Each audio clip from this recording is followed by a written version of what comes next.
China just accused the US of stealing $13 billion worth of Bitcoin from them. That's around 127,000 coins, but the question is, why now? In a new report, China's National Computer Virus Emergency Response Center accused the US of some outrageous allegations. That alone would be newsworthy, but considering this report was dropped 24 hours before Taiwan announced their intentions to create a strategic Bitcoin reserve, and just last month, the US seized about the same amount of Bitcoin from a pig butchering scam in Cambodia, there might be something more to this strangely timed report behind the scenes. Today, we're going to try and shine a light on what's happening in Southeast Asia and discuss whether this is the beginning of the nation-state race for Bitcoin. Welcome back to Simply Bitcoin Satoshi.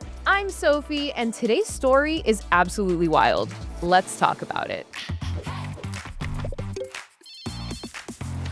First of all, the reason that they call it pig butchering is because the scammers, they start by building trust with their victims, luring them in, fattening up for slaughter, like pig farmers do before they slaughter their pigs. Well, in this case, the scammers slaughter victims by stealing thousands, even hundreds of thousands of dollars from them.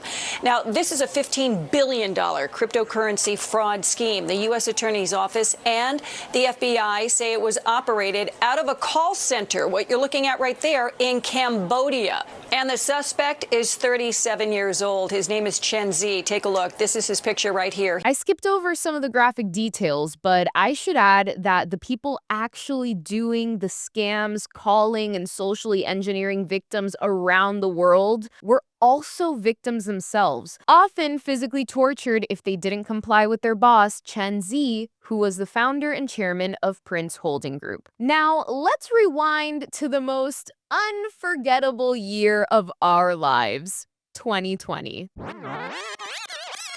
In late 2020, the Chinese mining pool Ledn suddenly lost 127,000 Bitcoin, which was $3 billion at the time. The coins vanished into the blockchain void, untouched for years. Then, in mid-2024, blockchain analysts noticed movement. On-chain data showed wallets associated with addresses, later identified by firms like Elliptic and Arcam, as being under U.S. government control following DOJ forfeiture announcements. Now that I caught you up to speed, we can put the pieces together. Remember a few weeks ago, in mid-October of this year, the DOJ revealed the largest Bitcoin seizure ever? That was connected to the Cambodian scam ring run by Chen Zi we covered at the top of this segment. Coincidentally, it was reported the US seized about the same amount as the Ledn mining heist, 127,000 Bitcoin. So, were the coins hacked, seized,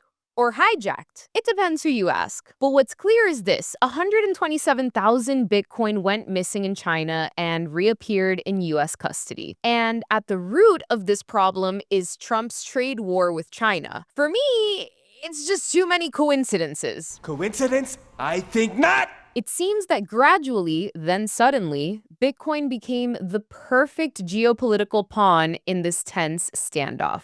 Because the other countries, if they look at Iran and they look at Venezuela and they say, wait a minute, if these two start controlling a bigger piece of the global hash rate, they could be the richest countries in the world. We can't let that happen, right? That's game theory. So yeah, maybe Saudi Arabia pops in and says, hey, let's start mining Bitcoin. And at some point, you're going to have part of the G7 countries or G20 country is going to say, hey, we got to get in on this. Maybe Germany or somebody. They'll subsidize the mining. But that's where we're headed. And that's what's happening in 2020. I think that's going to be the biggest story of 2020 is the global hash war, as I call it. Imagine calling this back in 2020. Kaiser is just...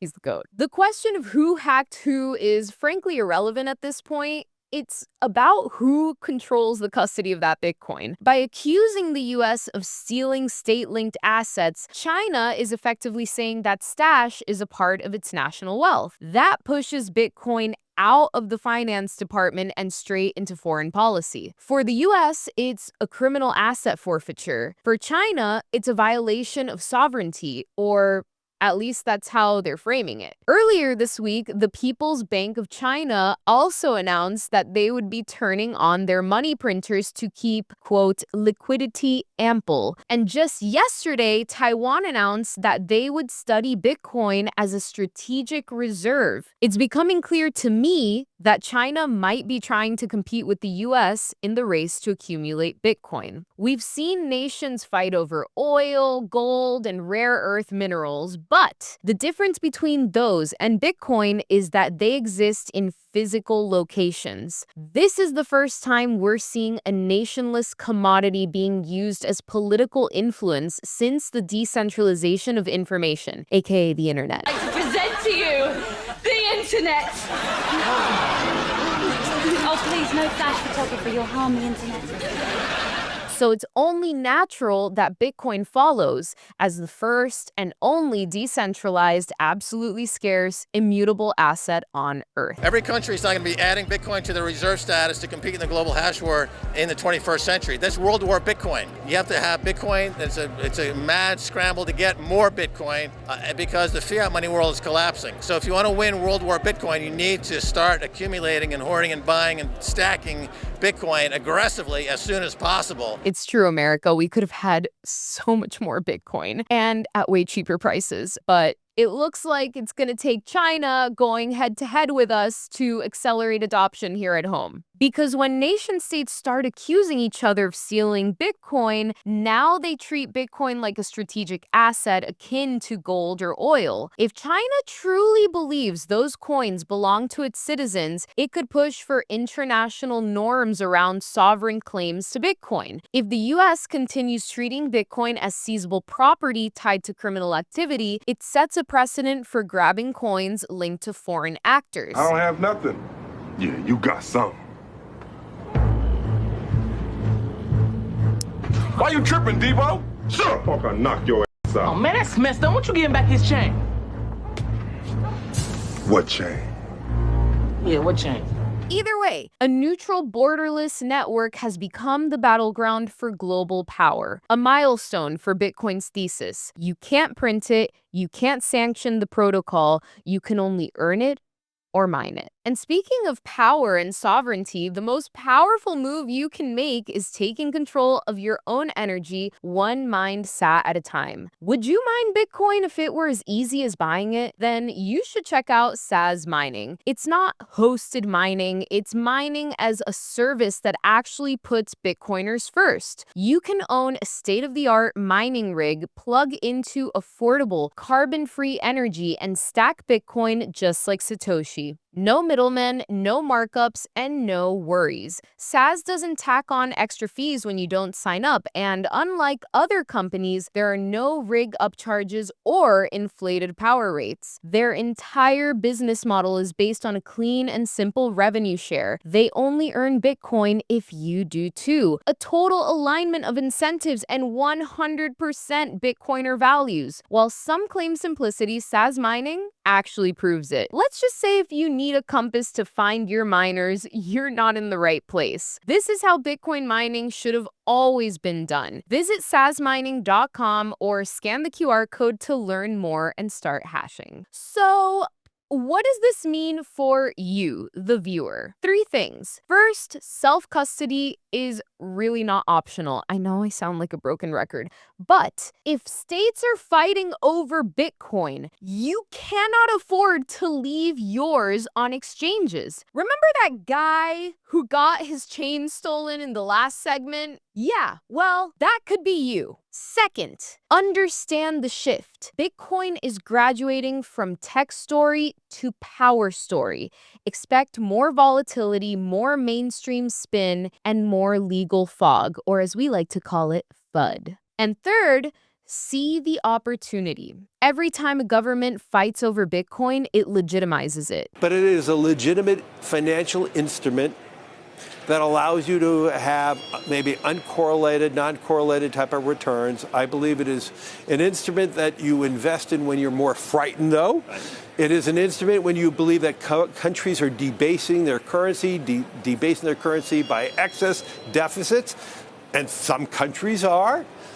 I believe we have countries where you're frightened of your everyday existence, and if you have an opportunity to invest in something that is outside your country's control, then you can have more financial control.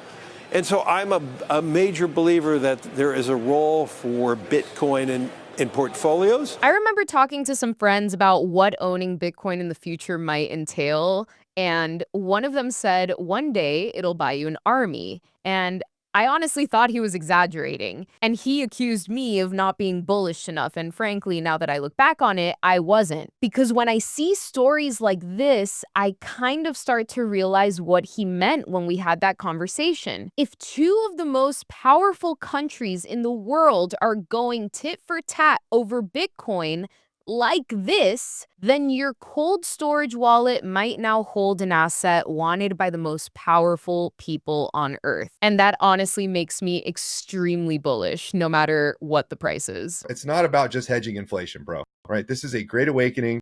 This is a freedom sovereignty movement to where governments are reduced to service providers. And at the end of the day, we get free energy and we get a peaceful, abundant, world to where even if we don't get along with people in China or Russia or wherever it is, we're involuntary cooperating on producing the next block and adding more energy and security to the system.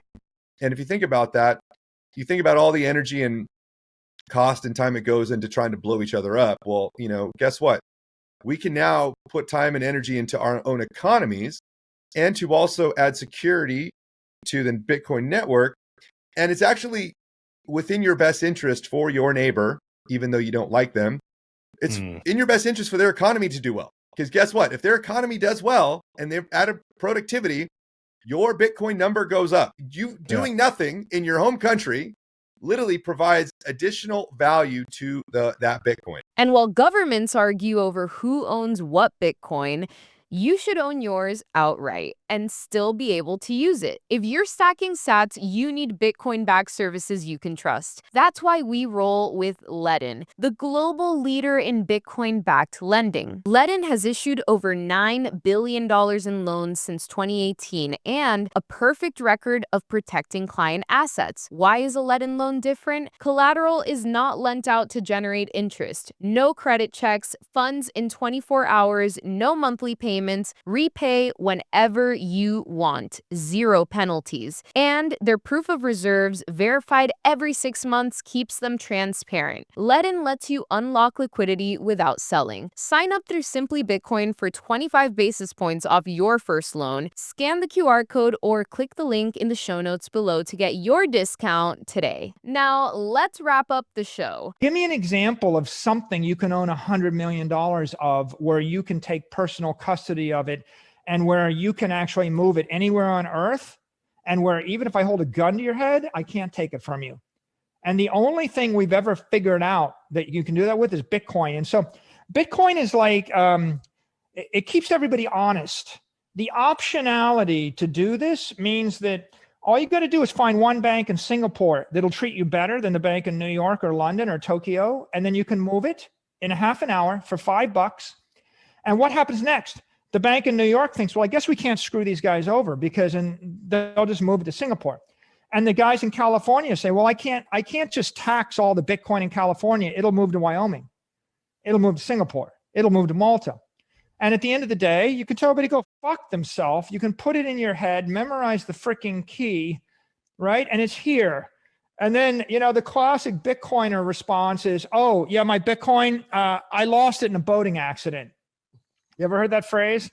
It's kind of a trope, but what it means is at the end of the day, if you push me too far, I lost it. It's gone. Sorry. That's it. You're right. Tax that. Here's the bottom line.